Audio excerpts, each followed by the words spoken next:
Good evening friends, এটি একটি নতুন ভিডিও এবং খুবই ক্রিটিক্যাল কেস। এই ভদ্রমহিলা এসছেন, ওনার বয়স 41 বছর।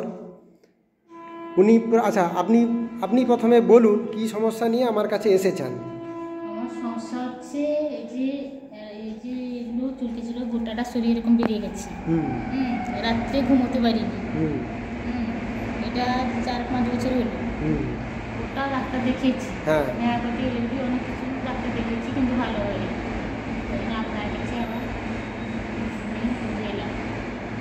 আচ্ছা, উনার হচ্ছে সারা শরীরে একটা স্কিন ইরাপশান, এবং সেটা উনি লক্ষ্য করছেন ওই করোনা ভ্যাকসিন নেওয়ার ঠিক পরেই এটা শুরু হয়েছে। তাহলে করোনা ভ্যাকসিন নেওয়ার পরেই উনার সারা শরীরে একটা সাংঘাতিক স্কিন ইরাপশান শুরু হয়েছে, যেটা খুব সাংঘাতিক চুলকায়। প্রচন্ড চুলকায়, মানে রাত্রে আমি ঘুমোতে পারি না, এত চুলকাচ্ছি। এত চুলকায়। আর দুপুরবেলায় ওই রকম চুলকায়। গরমে ঘাম যখন দেয় তখন আমি একবারে এত চুলকায়, এসে বলে বোঝানো, মানে জামা কাপড় গায়ে রাখতে পারি না।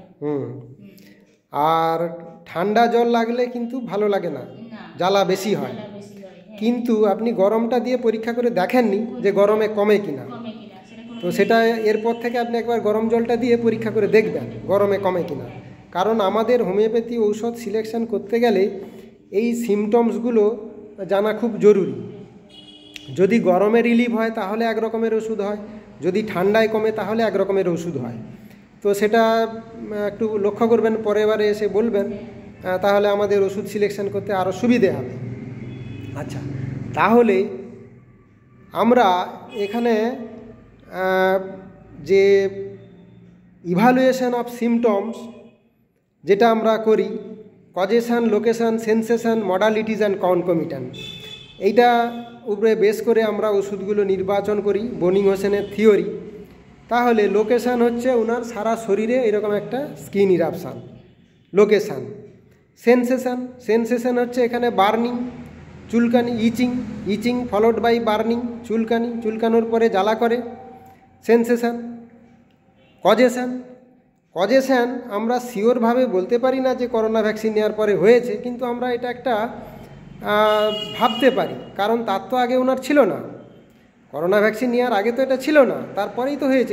এটাই তো ঘটনা সত্য। তাহলে হ্যাঁ, এরকম হতো না,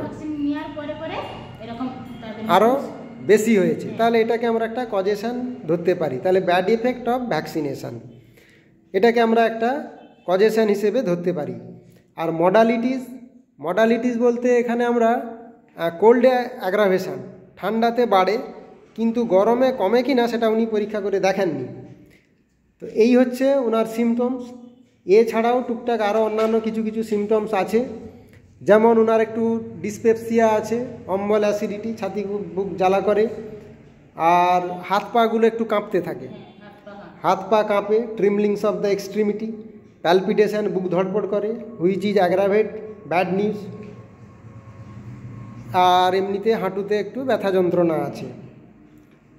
উনার পাস্ট হিস্ট্রিতে আমরা পাচ্ছি উনার একটা সেরিব্রাল ম্যালেরিয়া হয়েছিল, আর এই স্কিন ইরাপশানে উনি অ্যালোপ্যাথি ডাক্তার দেখিয়েছেন, ওনারা অনেক মলম টলম দিয়েছেন। তো সাপ্রেশন অফ স্কিন ডিজিজ একটা আছে। ফ্যামিলি হিস্ট্রিতে ওনার বাবারও এইরকম হাত পায়ের কাঁপুনি, ট্রিমলিংস অফ দ্য এক্সট্রিমিটিস আছে।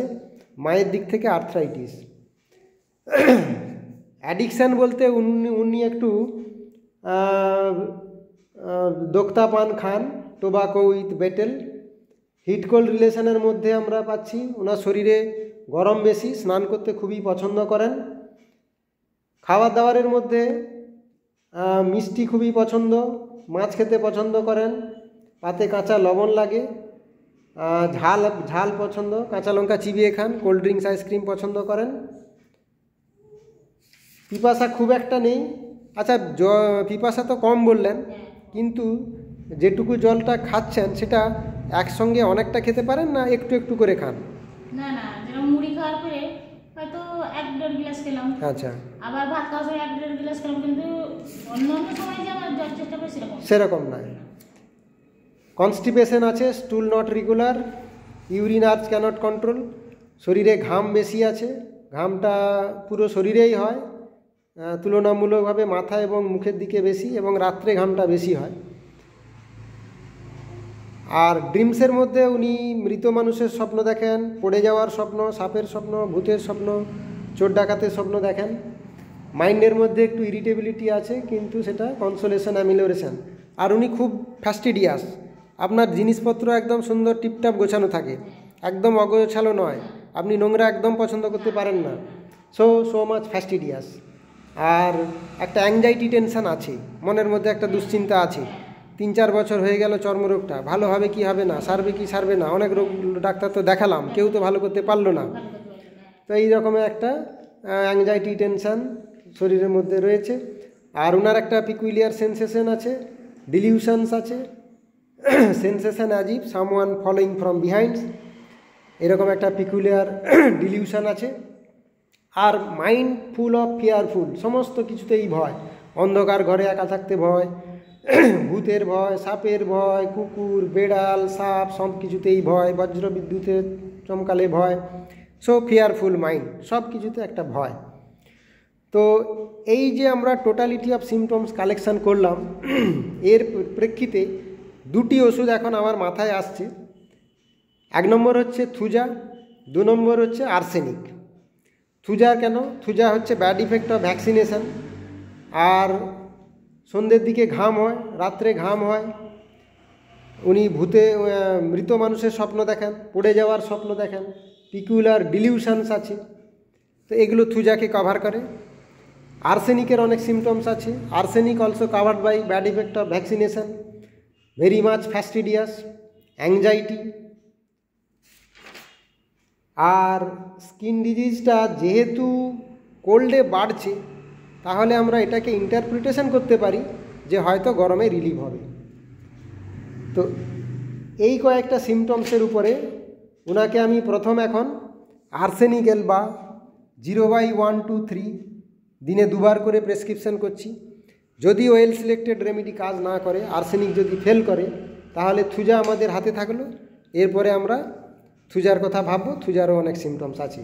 তো এখন আমরা আর্সেনিক দিয়ে শুরু করছি। তো আপনার পারমিশন নিয়ে ভিডিওটা করলাম, ওনার মেয়েও এসেছেন, তো তোমরা ভিডিওটা করার পারমিশন দিলে, সেই জন্য আপনাদেরকে অসংখ্য ধন্যবাদ।